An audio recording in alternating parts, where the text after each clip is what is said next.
देश का सबसे बड़ा आईपीओ एलआईसी का आईपीओ आने की तैयारी में है और बहुत ज़्यादा इंटरेस्ट आप सभी का बना हुआ है। हमने भी इस पर काफ़ी रिसर्च करी है और आपके ढेरों सवाल बन रहे हैं इस आईपीओ को लेकर। सबसे बड़ा सवाल तो ऑफकोर्स यही है, पैसे लगाए या नहीं, किस कैटेगरी में कितना रिजर्वेशन है, डिस्काउंट कब मिलेगा, एप्लीकेशन पर या अलॉटमेंट पर, क्या सारे डिस्काउंट एक साथ मिलेंगे या फिर एक एक करके मिलेंगे। इतने सारे सवाल जवाब सिर्फ एक इंसान देने वाला है और वो है जी बिजनेस के मैनेजिंग एडिटर अनिल सिंघवी साहब। नमस्कार, मैं हूं दीपांशु भंडारी और मेरे साथ ऑफ कोर्स अनिल जी भी तैयार हैं। आपके सारे सवाल हमने पढ़ लिए हैं, समझ लिए हैं, जवाब कर लिए हैं तैयार। और सर बहुत बहुत शुक्रिया हमारे साथ जुड़ने के लिए। धन्यवाद। अब तक का सबसे बड़ा आईपीओ तैयार है पूरे? सबसे बड़ी तैयारी है, सबसे बड़ी तैयारी। हाँ, वैसे तो कोशिश दीप ये करेंगे कि सारे सवालों के जवाब मिल जाए। फिर भी अगर आपको लग जाए कुछ रह गए तो अब सवाल मत भेजिए। अब जो भी सवाल भेजना इस शो के बाद भेजिएगा। जो जितने ले सकते थे हमने ले लिए। पहले आपको बेसिक डिटेल से दूं। 4 मई को खुल रहा है परसों और 9 मई को बंद होगा। तो 4 से 9 मई तक ये इशू खुला रहेगा। प्राइस बैंड 902 से 949 रुपये का है। आप 15-15 शेयरों के लॉट में अप्लाई कर सकते हैं और मैक्सिमम 14 लॉट अप्लाई कर सकते हैं रिटेल कैटेगरी में, यानी कि 210 शेयर का।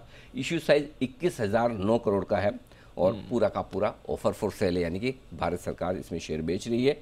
तो पहले मैं आपको बता दूं कि किस कैटेगरी में कितना रिजर्वेशन है। बिल्कुल, ठीक है ना। तो टोटल नंबर ऑफ शेयर्स जो बिक रहे हैं वो 22 करोड़ 14 लाख के आसपास मान लीजिए। 21,000 करोड़ का आईपीओ है, राउंड फिगर में बता रहा हूँ जी। एम्प्लॉयज़ के लिए 150 करोड़ का रिजर्वेशन है। पॉलिसी होल्डर्स के लिए 2101 करोड़ का रिजर्वेशन है। ठीक है। और उसके बाद बचे नेट ऑफर आपके लगभग 19 करोड़ 76 लाख शेयर का। तो ये जो नेट ऑफर है उसका 35% हमेशा की तरह रिटेल के लिए जी, क्यूआईबी के लिए 50% और एचएनआई के लिए 15%। वो स्टैंडर्ड है। लेकिन जो ये स्टैंडर्ड जो है वो एम्प्लॉइज और पॉलिसी होल्डर का कोटा निकालने के बाद ये टेक्निकल चीजें इतना समझ लीजिए बहुत है। ठीक है। तो सबको मिलने के पूरे आसार हैं, सबको अप्लाई करने के लिए ऑप्शन दिए गए हैं। बिल्कुल ठीक है सर। तो रिटेल के लिए बड़ा रिजर्वेशन है। यस। रिटेल निवेशक किसे माना जाए? सेम, कोई कंडीशन में बदलाव नहीं। जो 2 लाख रुपए से कम की एप्लीकेशन लगाता है वो रिटेल इन्वेस्टर्स यहाँ भी माना जाएगा। कोई बाकी आईपीओ की तरह यही रहेगा। अच्छा सर, बताएं कि फिर अगर रिटेल निवेशकों को अप्लाई करना है तो किस भाव पर करना चाहिए और डिस्काउंट का क्या है? क्योंकि काफी लोगों में कंफ्यूजन है कि एप्लीकेशन के समय डिस्काउंट मिलेगा या फिर जब शेयर्स मिलेंगे, अलॉट होंगे तब डिस्काउंट मिलेगा। देखो, अलॉटमेंट तो मिलना ही मिलना है। हाँ, जब एलआईसी कह रही है जो अगर आप रिटेल कैटेगरी में लगा रहे हो तो 45 रुपए का डिस्काउंट मिलना है। लेकिन इस आईपीओ की सबसे खूबसूरत बात है और मेरी समझ में ये पहला आईपीओ जो आपको डिस्काउंट एप्लीकेशन के वक्त ही दे रहा है। अरे वाह। आपको उतने पैसे कम ही लगाने। अच्छा। हाँ, पहले से। नहीं तो जनरली अभी तक क्या होता है, जब आप किसी में डिस्काउंट है भी तो आपको एप्लीकेशन के वक्त पूरा चेक देना होता है जी, और बाद में आपको डिस्काउंट मिलता है। एलआईसी ने बहुत बढ़िया काम किया है। आप जब एप्लीकेशन कर रहे हैं तभी आपको डिस्काउंट मिल जाएगा। तो समझिए आप रिटेल कैटेगरी में पैसा लगा रहे हैं और रिटेल कैटेगरी में 2 लाख तक की एप्लीकेशन आप लगा सकते हैं। आप जब अप्लाई करने जाएंगे तो फॉर्म भी मेरे पास है। बहुत बढ़िया फॉर्म बनाया है, एकदम क्रिस्टल क्लियर, आराम से सब ड्रॉप डाउन वगैरह सारा है। तो जैसे आप जाएंगे रिटेल कैटेगरी में आपको पूछेंगे कितने शेयर लगाने हैं। जैसे शेयर लगाने फिर आप प्राइस डाल दीजिए। सपोज आपने प्राइस बैंड डाला है 949 का हाईएस्ट। ठीक है। जैसे ही प्राइस बैंड डालेंगे डिस्काउंट आ जाएगा 45 रुपये का और बचे हुए जो 45 रुपये निकाल के आपका जो प्राइस है उस 904 रुपये, उसी के हिसाब से आपको पेमेंट करना है। बहुत बढ़िया। तो मतलब आपको पेमेंट 949 से नहीं करना है। हाँ। सीधा 904 से करना है ताकि वापस आपके अमाउंट ब्लॉक होने का, रिफंड आने का झंझट ही खत्म। ठीक है। तो रिटेल इन्वेस्टर्स के लिए 949 रुपये का प्राइस बैंड है ऊपर। 15 शेयरों के लॉट में अप्लाई करना है। 45 रुपये का डिस्काउंट है। मैक्सिमम आप 14 लॉट के लिए अप्लाई कर सकते हैं। जो अमाउंट आएगा एक सिंगल लॉट के लिए, जो आपका अमाउंट ब्लॉक होगा वो होगा 13,560 रुपये। ओके। 904 multiplied by 15। तो ये डिस्काउंट लगने के बाद हाँ। समझो आप 949 में कर रहे हो हायर बैंड पर, जो कि मेरी राय उसी पर करिए, 949 पे करिए। और अधिकतम अमाउंट अगर आप लगाना चाहते हो रिटेल कैटेगरी में तो वो 210 शेयरों का होगा मल्टीप्लाइड बाई 904। कुल मिलाकर 1,89,840 रुपए की एप्लीकेशन आप लगा सकते हैं। लेकिन सेफ्टी के लिए आप कट ऑफ प्राइस डाल दें। ओके। हर रिटेल इन्वेस्टर्स को मैं बोलूंगा कट ऑफ प्राइस जरूर लिख दें, ताकि जो भी प्राइस आए, चाहे वो 949 की एलआईसी डिसाइड करे या 902 की करे, आपको जो आपने समझो 949 में भी अप्लाई कर दिया और कट ऑफ लिख दिया और पता चला एलआईसी की प्राइस 902 तय हुई तो आपको 902 में ही मिलेगा। चिंता मत कीजिएगा आपके पैसे ज्यादा लग जाएंगे। ऐसा नहीं है, जो कट ऑफ प्राइस आएगी। लेकिन समझो आपने 902 में अप्लाई किया और आपकी अलॉटमेंट प्राइस आ गई 249, तो आपको कुछ नहीं मिलेगा। इसलिए कट ऑफ हाईएस्ट प्राइस पे अप्लाई करके कट ऑफ प्राइस लिख लीजिए, सिंपल। और जो आपकी जेब से जा रहा है वो डिस्काउंट कट के जा रहा है। हाँ, तो उसमें से आपको परेशानी की जरूरत नहीं। क्या होगा, आपने जैसे 949 डाला है, 45 रुपये डिस्काउंट आया, सो अगर आप 949 पे अप्लाई कर रहे हैं तो आपका अमाउंट जो ब्लॉक होगा 949 से होना चाहिए, लेकिन ऐसा नहीं होगा। 949 में से 45 घट जाएगा और 904 रुपए के हिसाब से ही आपका अमाउंट ब्लॉक होगा। करेक्ट। तो अभी तो यूपीआई में करना है या एएसबीआई में करना है, बिल्कुल, तो डायरेक्ट आपके बैंक अकाउंट में पेमेंट ब्लॉक हो जाता है, या यूपीआई में पेमेंट आपका जाएगा, तो आपका पेमेंट जो जाएगा ना वो डिस्काउंट के बाद ही जाएगा। डिस्काउंट के बाद, वो घबराने की बात नहीं। अप फ्रंट डिस्काउंट, इसको ये समझ लीजिए। ये बहुत बढ़िया काम है, ये बहुत, तो फिर बाद में कंफ्यूजन भी नहीं होगा, कोई प्रॉब्लम भी नहीं आने वाली है। ठीक है सर, तो रिटेल के लिए तो हर बार की तरह ये है और आपको इसी तरह डिस्काउंट के साथ करना है। अच्छा सर, इसमें तो पॉलिसी होल्डर्स के लिए भी कोटा मिल रहा है, क्या है वो भी थोड़ा? पॉलिसी होल्डर्स के लिए 2 करोड़ 20 लाख शेयरों का कोटा रिजर्व है, लेकिन पॉलिसी होल्डर को डिस्काउंट थोड़ा ज्यादा है। 60 रुपए, रिटेल को 45 रुपए ही है, पॉलिसी होल्डर को 60 रुपए है। और अब जैसे अगर आप पॉलिसी होल्डर हैं तो आप 1 लॉट जो आपका 15 शेयर का है, ठीक है, आप लगा सकते हैं 15 मल्टीप्लाइड बाई 889, यहाँ डिस्काउंट 15 रुपए एक्स्ट्रा हो गया, 15 एक्स्ट्रा हो गया, है ना? तो 949 में से 60 घटा लीजिए, 889 रुपए, इस हिसाब से आपका अमाउंट चला जाएगा 13,335। और अगर रिटेल कैटेगरी, इसमें भी रिटेल कैटेगरी में अगर पॉलिसी होल्डर को लगाना है तो आप इसमें मैक्सिमम 200 शेयर का लगा सकते हैं, 210 शेयर का 1,86,690 की। ओके, ये पॉलिसी होल्डर के लिए ये आपका डिस्काउंट हो गया। तो आप पॉलिसी होल्डर है, आपको 889 के हिसाब से ही पैसा देना पड़ेगा। ड्रॉप डाउन में जाएंगे, पॉलिसी होल्डर लिखाएगा, जैसे आपने डाला मैं पॉलिसी होल्डर कोटा में लगा रहा हूँ, आपको 60 रुपए का डिस्काउंट आ जाएगा। जितने लोट के लिए आप लगा रहे हैं उस हिसाब से आपको घटाकर ही पैसे देने हैं। देख लीजिए 889 के हिसाब से आपके पैसे चले जाएंगे। तो अपने आप आपको ज्यादा पैसे देने की जरूरत नहीं है, वो ऑटोमेटिकली ड्रॉप डाउन में आपके पास करेक्शन होने वाला है। करेक्ट, ठीक है सर। अच्छा, ये सब तो थोड़ा आसान काम था। अब बताइए कि पॉलिसी होल्डर किसे माना जाएगा, क्योंकि एलआईसी है, सभी के पास ऑलमोस्ट पॉलिसी है, तो किसे माना जाएगा? वैसे आप कह रहे हैं आसान करने के, ये भी आसान ही था, इसमें सबसे ज्यादा टाइम लगा कि एग्जैक्टली एप्लीकेशन के वक्त ही डिस्काउंट मिल जाएगा या डिस्काउंट अंत में मिलेगा, पैसे कितने कटेंगे, कितने ब्लॉक होंगे, इन सब पर हमने बहुत काम करने के बाद ये फाइनल निष्कर्ष निकाला सबसे बात करके। अब जो आपका सवाल है कि किसे पॉलिसी होल्डर माना जाए, तो पॉलिसी होल्डर होने के लिए 2 कंडीशन आपको कम। पहली चीज तो आपके पास पॉलिसी होनी चाहिए। और पॉलिसी, अच्छा, एक अभी किसी ने सवाल भी मुझे लिख के भेजा कि मेरे पास प्रधानमंत्री की जीवन बीमा योजना की पॉलिसी है, वो नहीं, पॉलिसी एलआईसी की होनी चाहिए। एग्जैक्टली। मैंने किसी प्राइवेट इंश्योरेंस कंपनी का इंश्योरेंस मैंने तो ले रखे। प्रॉब्लम क्या है, कोई भी आदमी है हिंदुस्तान में लाइफ इंश्योरेंस खरीदता है, किसी भी कंपनी से खरीदता है, बोलता है क्या एलआईसी लिए, वो ब्रांड ही एलआईसी ऐसी है ना, लाइफ इंश्योरेंस का नाम ही एलआईसी हो गया। बिल्कुल। सो आपने अगर किसी और कंपनी की पॉलिसी ले रखी तो आपको नहीं मिलेगा। पॉलिसी एलआईसी की होनी चाहिए, पहली चीज। अब आप एलआईसी के पॉलिसी होल्डर 2 डेट इंपॉर्टेंट है, 2 डेट, एक जिस दिन कंपनी ने डीआरएचपी फाइल किया और दूसरा दिन जिस दिन इशू खुल रहा है, उस दिन आपके पास वैलिड पॉलिसी होनी चाहिए, यानी कि आपकी रनिंग पॉलिसी प्रॉपर पॉलिसी होनी चाहिए। डीआरएचपी का फाइल क्या था, 13 फरवरी को, यानी कि अगर आपने 13 फरवरी के पहले पॉलिसी खरीदी है कोई टेंशन ही नहीं, 13 फरवरी अभी वाली है 2022, और इशू कब खुल रहा है 4 तारीख को, तो आपकी पॉलिसी 13 फरवरी के पहले की होनी चाहिए, जो आमतौर पर सब लोगों की होगी, है ना। और 4 मई जो अभी की डेट है इशू खुलने की, उस दिन आपकी पॉलिसी वैलिड है, चल रही है, एक्टिव पॉलिसी होनी चाहिए, बंद नहीं होनी चाहिए। एक कंडीशन तो ये हो गई। तो आप ये देख लो, मैंने पॉलिसी 13 फरवरी के पहले ले ली थी ना, बस इतना ध्यान रखना, अभी तक तो चल ही रही है। दूसरी कंडीशन ये है कि आपको याद होगा हमने बार बार बोला अपनी एलआईसी को पैन कार्ड से लिंक करो, है ना, और उसको लिंक करने की डेट थी आखिरी 28 फरवरी। अगर आपने 28 फरवरी तक लिंक कर दिया तो ठीक, नहीं तो पॉलिसी होल्डर, क्योंकि फिर वो पॉलिसी क्या नंबर आपका रिकॉग्नाइज ही नहीं करेगा।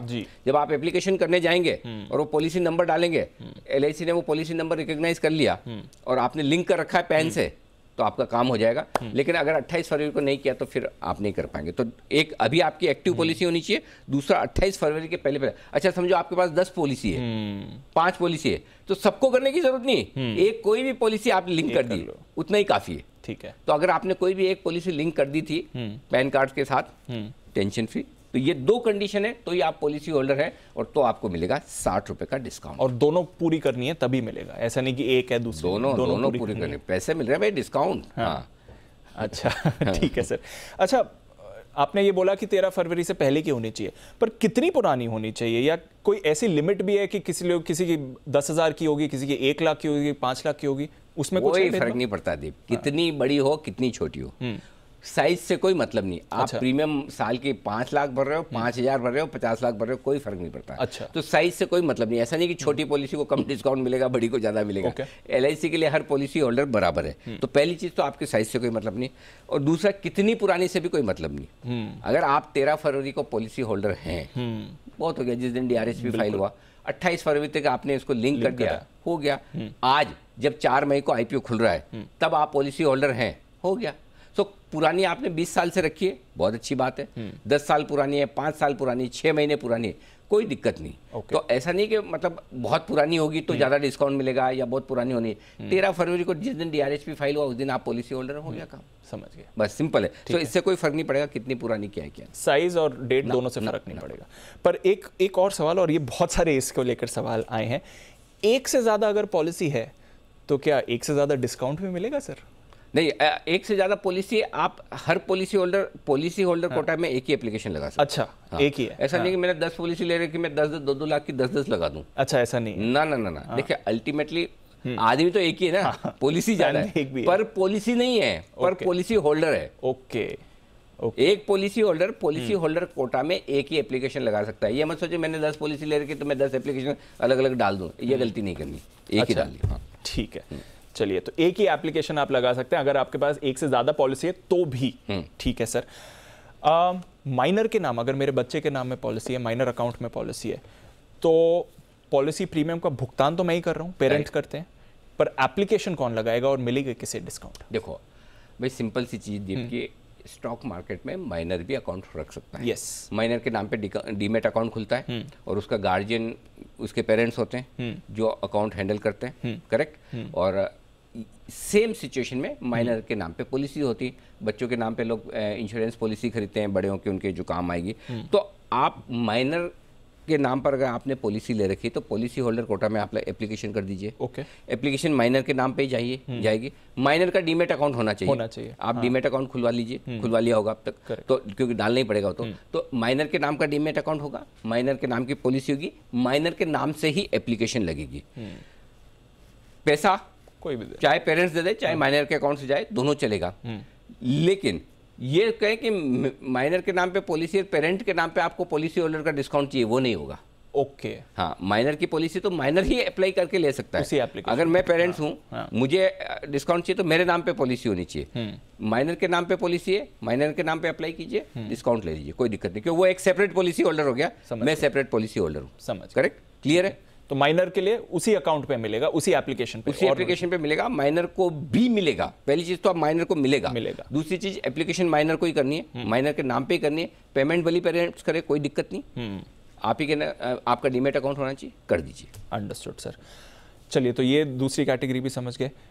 एम्प्लॉय कोटा भी है, इसके बारे में समझाएं सर, क्या कंडीशन? एम्प्लॉयज कोटा के लिए लगभग 15,80,000 शेयर रिजर्व है। यहाँ डिस्काउंट 45 रुपए का है, ठीक है। तो यहाँ पर वही सेम है जो रिटेल का है, 949 में से आप घटा दीजिए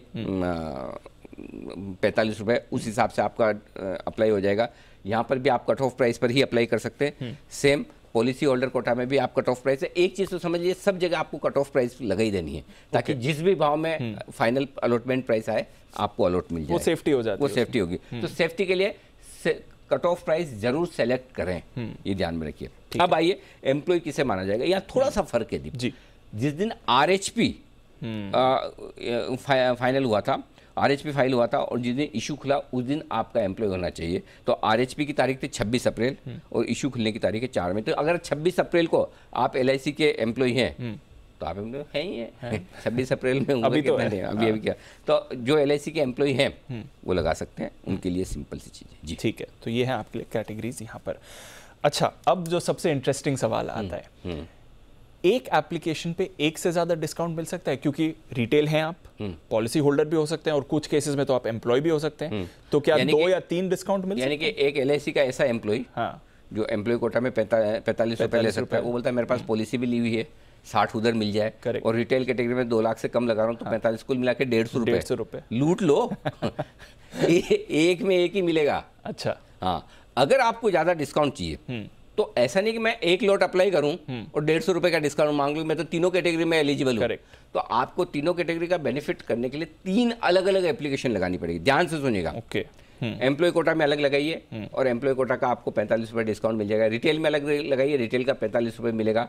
और एम्प्लॉय है तो एम्प्लॉय में और सॉरी पॉलिसी होल्डर है तो 60 रुपये का डिस्काउंट लीजिए। तो अगर आप मल्टीपल कैटेगरी में एलिजिबल हैं कि कोई रिटेल और पॉलिसी होल्डर दोनों हैं, तो आपको डिसाइड, अगर समझो फिर भी आपको एक ही लगानी है तो आप पॉलिसी होल्डर में लगाओ, क्योंकि 60 रुपये वहाँ डिस्काउंट। करेक्ट, सबसे ज्यादा। 2 लगा सकते हो तो दोनों तरफ लगाओ। पहले आप पूरा पॉलिसी होल्डर कोटा में जितना लगा सकते हो उतना लगा दीजिए, ताकि 60 रुपये डिस्काउंट वहाँ ज्यादा है। एग्जैक्टली। फिर पैसे बचे तो रिटेल में डाल दीजिए।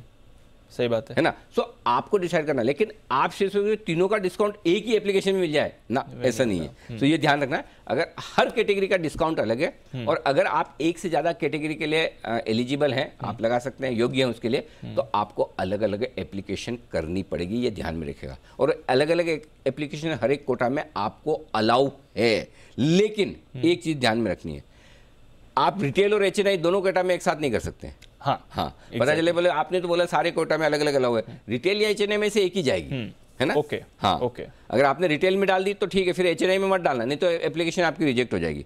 HNI में डाल दी तो आप डाल दीजिए, बट HNI कैटेगरी में आपको डिस्काउंट है नहीं। Correct correct correct. So retail और HNI अलग है, लेकिन रिटेल, पॉलिसी होल्डर और एम्प्लॉय, अगर तीनों का डिस्काउंट लेना है 3 अलग एप्लीकेशन लगानी पड़ेगी। तो अगर आप एम्प्लॉय हैं तो 3 अलग एप्लीकेशन आप लगा सकते हैं, आप तीनों में एलिजिबल है। हाँ, पॉलिसी होल्डर। हाँ, जिस कैटेगरी में आप है उसके लिए अलग अलग एप्लीकेशन करिए। ठीक है, तो सारे डिस्काउंट एक साथ नहीं, 3 अलग अलग एक साथ नहीं मिलेगा। 45 और 60 ऐसे ही मिलेगा। तो 150 के लिए आपको एक साथ नहीं मिलने वाला है।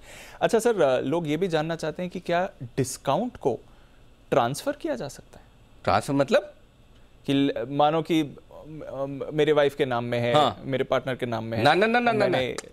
ना, नहीं, ये ट्रांसफरेबल नहीं है। भाई अगर आप पॉलिसी होल्डर है तो आप ही को मिलेगा डिस्काउंट, और आप ही के नाम में करनी है। ओके। हाँ, आप सोचोगे मैं मेरी वाइफ के नाम में कर दूं, भाई के नाम पे कर दूं, ऐसा नहीं चलेगा। जिस नाम में आप अप्लाई कर रहे हैं उसी के पास पॉलिसी होनी चाहिए, वही पॉलिसी होल्डर होना चाहिए। रिटेल में तो सभी हो सकते हैं, कोई दिक्कत नहीं है। और एम्प्लॉय ये सोचे कि मैं एप्लीकेशन नहीं लगाऊं, मैं किसी और को दे दूं, ये नहीं चलेगा। जो एम्प्लॉय है उसी को करना पड़ेगा, जो पॉलिसी होल्डर है वही करेगा। रिटेल में तो जो रिटेल कैटेगरी में डालेगा उसको मिल जाएगा। राइट। हाँ, बस सिंपल है। और रिटेल वाले HNI कैटेगरी में ना डालें। ना, वो तो मना ही कर दिया, साफ ना है। अगर आप दोनों में से एक डिसाइड कर लीजिए, आपको डिस्काउंट नहीं चाहिए और बड़ी एप्लीकेशन लगानी है HNI कैटेगरी में, तो लगा लीजिए। अदरवाइज आप रिटेल में डालेंगे तो HNI में मत डालना, मल्टीपल एप्लीकेशन में चली जाएगी, रिजेक्ट हो जाएगी। हाँ, करेक्ट। तो रिटेल में अपने दिमाग लगाना ही नहीं है, HNI 2 लाख से ऊपर क्यों लगाना है, आ जाएगा अलॉटमेंट वैसे भी। तो आप ये जो सवाल है कि क्या रिटेल और HNI दोनों कैटेगरी में एप्लीकेशन लगा सकते हैं, तो उसका जवाब ये नहीं, आप एक ही कैटेगरी में लगा सकते हैं। अच्छा सर, HNI की बात निकली है तो अभी रिसेंटली सेबी ने कुछ रूल बदलाव करे, HNI कैटेगरी को भी 2 में डिवाइड करा है। क्या इस IPO में भी उसका कुछ इंपैक्ट नहीं होगा? इस IPO में नहीं है। अच्छा, क्यों नहीं है उसका रीजन है, पहले बताऊं। पहले तो बदलाव क्या हुआ देख लीजिए। अभी तक आप 2 लाख से ऊपर की एप्लीकेशन लगाते तो आप चले जाते हैं HNI में जी, ठीक है। अब सेबी ने एक नई कैटेगरी बनाई 2 से 10 लाख तक की। ओके। तो वो एक और HNI कैटेगरी है, लेकिन वो लागू हो चुकी है, लेकिन बड़े IPO पर अभी तक लागू नहीं। तो अगर 10,000 करोड़ से ज्यादा की बड़ी साइज का IPO है तो उसके लिए ये नियम 1 जुलाई से लागू होंगे। इसलिए LIC के लिए कोई बदलाव नहीं है। तो LIC के लिए वही है, 2 लाख के नीचे रिटेल, 2 लाख के ऊपर HNI। ठीक है सर, तो इस IPO में उसका कुछ इम्पैक्ट नहीं है। अच्छा सर, प्रोसेस तो आपने बता दिया है कि एम्प्लॉय और डिस्काउंट और बाकी सब चीज़ों का, अप्लाई कैसे करना है ये बताइए। अप्लाई देखिए, आप दोनों तरह से कर सकते हैं, फिजिकल भी और डिजिटल भी। आजकल तो वैसे सब डिजिटल करते हैं, लेकिन इसका मतलब ये नहीं कि आप फिजिकल फॉर्म भर के नहीं दे सकते हैं। फॉर्म भर के दे सकते हैं, पैसा डिजिटली देना पड़ेगा। पैसा देने के 2 ही तरीके हैं, या तो आप ASBA का इस्तेमाल करें, ठीक है, ASBA, उसके जरिए आप अपना अमाउंट ब्लॉक करा सकते हैं, है ना।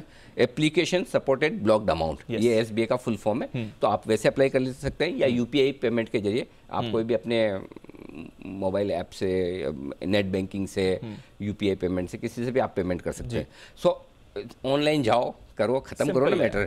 क्यों फॉर्म डाउनलोड करना, भरना? पहले तो क्या चेक लगाना होता था, अब आप चेक लगा के तो एप्लीकेशन दे ही नहीं सकते। अगर आप फॉर्म भर के देते भी हैं LIC के ऑफिस में या कहीं भी जाकर, तो भी आपको पेमेंट तो ऑनलाइन ही करना है। जब ऑनलाइन पेमेंट करने के लिए लॉगिन कर ही रहे हो तो करके खत्म करो ना, कर लो। हाँ, तो ऑनलाइन ही करके खत्म करिए, सिंपल सी चीज़ है जी। ठीक है सर।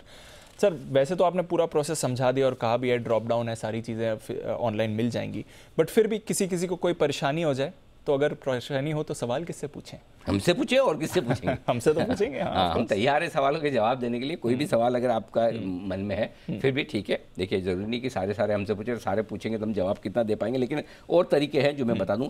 रजिस्ट्रार है केफिन टेक्नोलॉजीज लिमिटेड। वाह, हमसे पूछे आ गया है।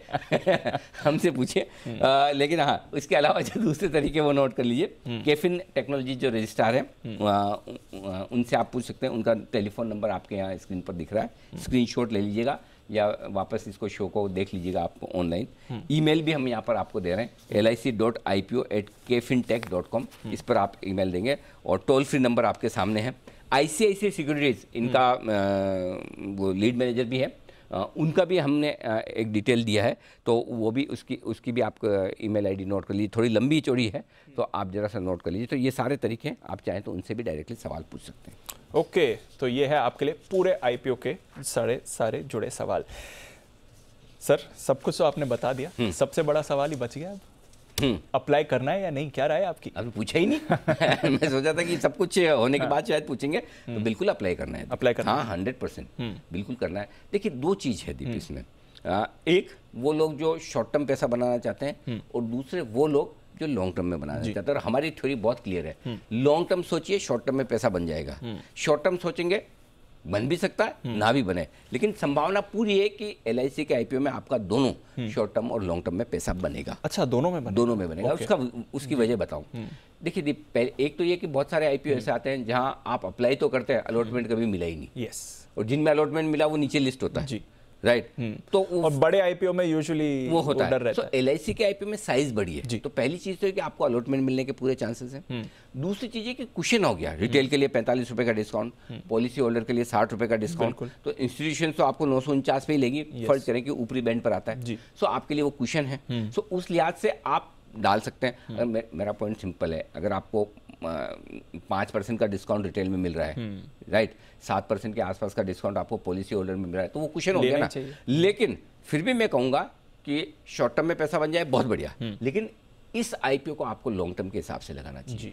दो रीज़न है। पहला, ये वो कंपनी जो अल्टीमेटली आपकी सेंसेक्स और निफ्टी में आएगी। बिल्कुल। ये वो कंपनी की जो देश की दिग्गज कंपनियों में हमेशा रहेगी। बिल्कुल। तीसरी चीज़, जिस कंपनी का जैसा बिजनेस मॉडल है वैसी आपकी इन्वेस्टमेंट अप्रोच होनी चाहिए। फर्ज करें आपको LIC का IPO में पैसा नहीं लगा, आपके पास बहुत सारा पैसा है और आपको कहे कि आप लाइफ इंश्योरेंस का बिजनेस शुरू करो, तो लाइफ इंश्योरेंस का बिजनेस कोई LIC की पॉलिसी बेची जाती है 5, 10, 15, 20, 25 साल के लिए बेची जाती है। जब उसका बिजनेस मॉडल लंबा वाला है, तो आप उस बिजनेस में इन्वेस्ट करके लॉन्ग टर्म के लिए इन्वेस्ट करेंगे तो बड़ा पैसा कमाएंगे। सो इसलिए वो लिस्टिंग के साथ भी, लिस्टिंग के बाद भी, IPO के साथ भी, IPO के बाद भी बने रहना है। ऐसे ही जिंदगी के साथ भी, जिंदगी के बाद भी नहीं है LIC। सो आपको लॉन्ग टर्म व्यू पोर्टफोलियो में छोड़ दीजिए ना, छोड़ दीजिए। लोगों को डर के अभी 3.5% इक्विटी डाइल्यूट कर रहे हैं, बाद में भी और आएगी सब। अरे भाई, सप्लाई की आज सोचो कितनी FIs की सप्लाई आ रही है, मार्केट कितना गिरता है। पहले जब होता तो क्या हो जाता था। सो अल्टीमेटली अच्छी क्वालिटी के कंपनियों में पैसा आएगा। सो आप लॉन्ग टर्म सोच के लगाइए। शॉर्ट टर्म में बन जाएगा, खुश हो जाइएगा, और नहीं तो कोई बात नहीं। अपने पोर्टफोलियो में ये सिंपल सी चीज है, अप्लाई करना है, 100% करना है। एक लॉट अप्लाई करना है या फिर ज्यादा लॉट्स के लिए? ज्यादा करो ना, कर सकते हैं, क्यों नहीं करना है? यूजुअली आप कहते हैं एक लॉट, क्योंकि ये वो इसलिए कहता हूं, क्या होता है कि दीप, अगर इश्यू बहुत ज्यादा बढ़ता है तो फिर क्या होता है कि सबसे पहले जितनी भी, चाहे आपने 2 लाख की एप्लीकेशन लगाई हो, चाहे एक लॉट की 15,000 के नीचे की लगाई हो, आपको मिलता है एक ही लॉट है। बिल्कुल। यहाँ पर संभावना है कि बहुत ज्यादा शायद ओवर सब्सक्राइब ना हो, कई गुना टाइप, तो आपको अलॉटमेंट बढ़िया मिलेंगे। अच्छा, तो आपको जितने अलॉटमेंट चाहिए उस हिसाब से लगा लीजिए। आप रिटेल कैटेगरी में कोई दिक्कत नहीं, 2-2 लाख की, आपके पास 6 लाख रुपए हैं, ठीक है, और तीनों कैटेगरी में आप एलिजिबल है, एम्प्लॉय भी है, पॉलिसी होल्डर भी हैं, रिटेल भी है। लगाओ ना 3 एप्लीकेशन, क्या दिक्कत है? लगानी चाहिए। देखो, हर चीज में ना शॉर्ट टर्म सोचते रहेंगे ना तो कभी इन्वेस्टर बन ही नहीं पाएंगे। ये तो अच्छे IPO है, आपको डिस्काउंट पे मिल रहे हैं। अब किसी को डर ये रहता है कि आप तो अनिल जी बोल रहे 20 साल का IPO के लिए लगाइए, 10 साल के लिए लगाइए, क्या बाद में नीचे नहीं मिल सकता है? हर चीज नीचे ऊपर मिल सकती है। मुझे नहीं पता मिलेगा, मिले तो और ले लीजिएगा, क्या दिक्कत है? बिल्कुल। अभी भी तो आपको नीचे ही मिल रहा है, 949 के बजाय आप देख लीजिए, आ ही रहा है नीचे, 904 में आ रहा है, 900, और उधर 889 में मिल रहा है। पॉलिसी होल्डर में तो डिस्काउंट तो मिल ही रहा है आज की करंट प्राइस पे, और समझो और ऊपर लिस्ट हो गया 949 से, जो कि होना चाहिए, तो आपके पैसे बन गए वैसे। बिल्कुल। सो आई थिंक बिल्कुल पैसा लगाना चाहिए। भरपूर लगाइए, आपको जितना अलॉटमेंट चाहिए। कई बार लोग बातें करते हैं कि बड़े आईपीओ के बाद में जनरली वो आईपीओ लिस्ट बहुत प्रीमियम पे नहीं होते हैं, सप्लाई आती है, सब आती है। देखो आज मार्केट क्या होगा, कल क्या होगा, परसों क्या होगा, स्टॉक क्या ऊपर नीचे होगा, वो सब अपनी जगह चलता रहेगा लाइफ में। आपको एलआईसी की एक कंपनी को क्वालिटी के बेसिस पे, उसके बिजनेस मॉडल के बेसिस पे डेफिनेटली अप्लाई करना चाहिए। एक चीज़ और बताना चाहता हूँ सर दीप, हमने एलआईसी के आईपीओ को वैल्यूएशंस के लिहाज से कंपेयर किया, और वैल्यूएशन के लिहाज से न सिर्फ हमारी यहाँ की लोकल कंपनियों से कंपेयर किया। 64% मार्केट शेयर है एलआईसी का, बिल्कुल ठीक है। बाकी कंपनियां जो प्राइवेट प्लेयर्स है एलआईसी से कई महंगे दामों पर ट्रेड कर रही है। इंटरनेशनली हमने 8 कंपनियों के साथ, जो बड़ी कंपनियां हैं उनके साथ एलआईसी को कंपेयर किया। कोई भी ऐसी इंटरनेशनल कंपनी नहीं है, इंश्योरेंस कंपनी विदेशों में, जिसका मार्केट शेयर उस देश में 22% से ज्यादा हो। एलआईसी के पास 64% है इंडिया में, उनके देश में उनके पास 22% भी नहीं है। तो सोचो ऑलरेडी, तो एलआईसी इतना बड़ा लीडर है। दूसरी चीज, तीसरी चीज, अंतर्राष्ट्रीय कंपनियों में भी खाली चाइना की 2 कंपनियां छोड़ दें जो सस्ते वैल्यूएशन पे, क्योंकि चाइना में कोई पैसा डालता नहीं उन कंपनियों में, विदेशी निवेशक आके, क्योंकि उनका बड़ा रेगुलेटेड एनवायरनमेंट है। बाकी जितनी वर्ल्ड वाइड इंश्योरेंस कंपनियां, उनमें एलआईसी सबसे सस्ती। वाओ, एलआईसी सबसे सस्ती, ऊपर सबसे ज्यादा मार्केट शेयर, डिस्काउंट अलग से, और फिर क्या करें, मतलब मुफ्त में दे दें, मुफ्त में ही हो गया। बिल्कुल। तो बहुत बढ़िया प्राइसिंग की है एलआईसी के आईपीओ की, साइज भी छोटी कर दी है, डिस्काउंट भी पूरा है, वैल्यूएशन आकर्षक है, और इससे ज़्यादा क्या कहूँ। अप्लाई लिस्टिंग के बाद भी, लिस्टिंग के साथ भी, लिस्टिंग के बाद भी। चलिए, तो ये आपके लिए एलआईसी आईपीओ का पूरा विश्लेषण, एलआईसी आईपीओ की पाठशाला। शुक्रिया अनिल जी हमारे साथ जुड़ने के लिए, क्लियर सलाह देने के लिए, किस तरह से सारे डिस्काउंट हैं, कैसे आप अप्लाई करें, और डेफिनेटली आप इसमें हिस्सा लें। 4 तारीख से खुल रही है। बहुत बहुत शुक्रिया हमारे साथ जुड़ने के लिए इस खास शो में।